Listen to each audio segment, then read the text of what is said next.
नमस्कार, सुप्रभात। आप सुन रहे हैं जेके न्यूज़ नेटवर्क और मॉर्निंग बुलेटिन में मैं हूं आपके साथ प्रभा शर्मा। झारखंड में कोरोना बेतहाशा बढ़ रहा है। मरीजों को अस्पताल में बेड नहीं मिल रहा है। वेंटिलेटर के अभाव में लोगों की जान जा रही है। वहीं 7 जिलों में 60 वेंटिलेटर धूल फाक रहे हैं। कहीं ये अब तक डिब्बों में बंद है तो कहीं कपड़ों से ढककर छोड़ दिया गया है। सभी वेंटिलेटर प्रधानमंत्री केयर फंड से आए थे, जिन्हें सदर अस्पताल को दिया गया था, लेकिन कहीं भी उसका उपयोग करने की जहमत नहीं उठाई गई। अगर ये वेंटिलेटर राज्य के सबसे ज्यादा संक्रमण वाले रांची, जमशेदपुर, हजारीबाग को दिए जाते तो यहाँ काफी हद तक मुश्किलें कम हो जाती। लातेहार सदर अस्पताल में 12 वेंटिलेटर 5 माह से धूल फाक रहे हैं। इन्हें चादर से ढककर छोड़ दिया गया है। गुमला में प्रशिक्षित टेक्नीशियन के अभाव में 21 वेंटिलेटर का उपयोग नहीं हो रहा है। बोकारो में भी वेंटिलेटर रखे हुए हैं। यहाँ सदर अस्पताल की आईसीयू के गेट पर ताला लगा था, लेकिन गुरुवार को उपाधीक्षक डॉक्टर रेणु भारती ने इसे चालू कराकर एक मरीज को भर्ती कर लिया गया। हजारीबाग में पीएम केयर फंड से 9 वेंटिलेटर सीएचसी और पीएचसी में लगाए गए पर बेकार पड़े हैं। वहाँ एनटीपीसी में 8, डीएमएफटी फंड से 4 और एनएचआरएम से 16 समेत 28 वेंटिलेटर मिले थे। ये भी उपयोग में नहीं लाए गए।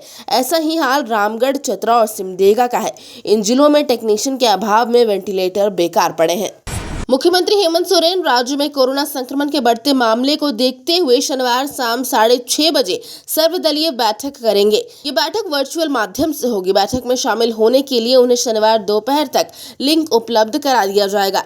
इसमें सभी दलों से विचार विमर्श करने के बाद ही कोई फैसला लिया जाएगा।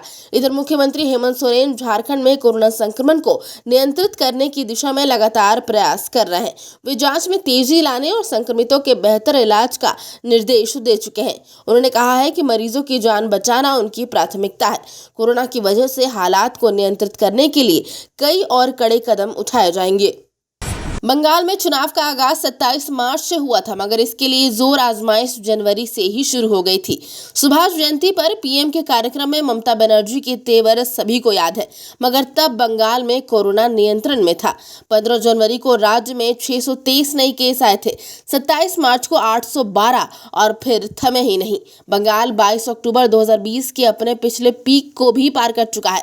तब एक दिन में नए मरीज 4157 आए थे, जबकि 15 अप्रैल को नए केस 6769 पहुंच गए। इसके बावजूद राज्य में चुनावी रैलियां जारी हैं, जबकि राज्य में कांग्रेस व आरएसपी के एक प्रत्याशी की मौत हो चुकी है। इस मामले में ममता ने संक्रमण का हवाला दे चुनाव आयोग से बाकी के चरणों का चुनाव एक साथ करने और बाहरी लोगों के आने पर प्रतिबंध लगाने की मांग की है।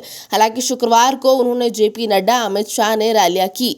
उधर चुनाव आयोग ने भी रैलियों पर रोक लगाई तो शाम 5 बजे के बाद दिन में खुली छूट है। कोरोना बेतहाशा बढ़ रहा है, लेकिन लोग लापरवाही से बाज नहीं आ रहे हैं। शुक्रवार को मुंबई से 1700 यात्री ट्रेन से हटिया पहुंचे। यहां कोरोना जांच की व्यवस्था थी। 2 घंटे में 622 यात्रियों की जांच हुई। इसके बाद भीड़ बेकाबू हो गई।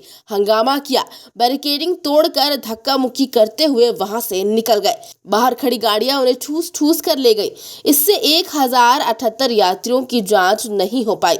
जिन 622 यात्रियों की जांच हुई उनमें गिरिडीह के 3 लोग पॉजिटिव मिले, लेकिन वो भी भाग निकले। काफी मशक्कत के बाद फोन कर तीनों को वापस बुलाया और क्वारंटीन सेंटर ले गए। अब कोरोना पॉजिटिव यात्री अपने क्षेत्र में कोरोना फैलाएंगे। आपको बता दें कि रेलवे ने पहले ही जिला प्रशासन को सूचित कर दिया था कि मुंबई से शुक्रवार को 1700 यात्रियों को ट्रेन लेकर आने वाली है, लेकिन न तो जांच के लिए पर्याप्त काउंटर की व्यवस्था थी और न ही पर्याप्त पुलिस बल। रांची एसडी उत्कर्ष गुप्ता खुद अपनी टीम के साथ वहां मौजूद थे, लेकिन वो भीड़ को संभालने में नाकाम रहे। वर्ष 1971 में भारत पाक युद्ध में अपने प्राणों की आहुति देने वाले परमवीर चक्र विजेता लॉन्स नायक अल्बर्ट एक्का की पत्नी बलमदीना एक्का नहीं रही।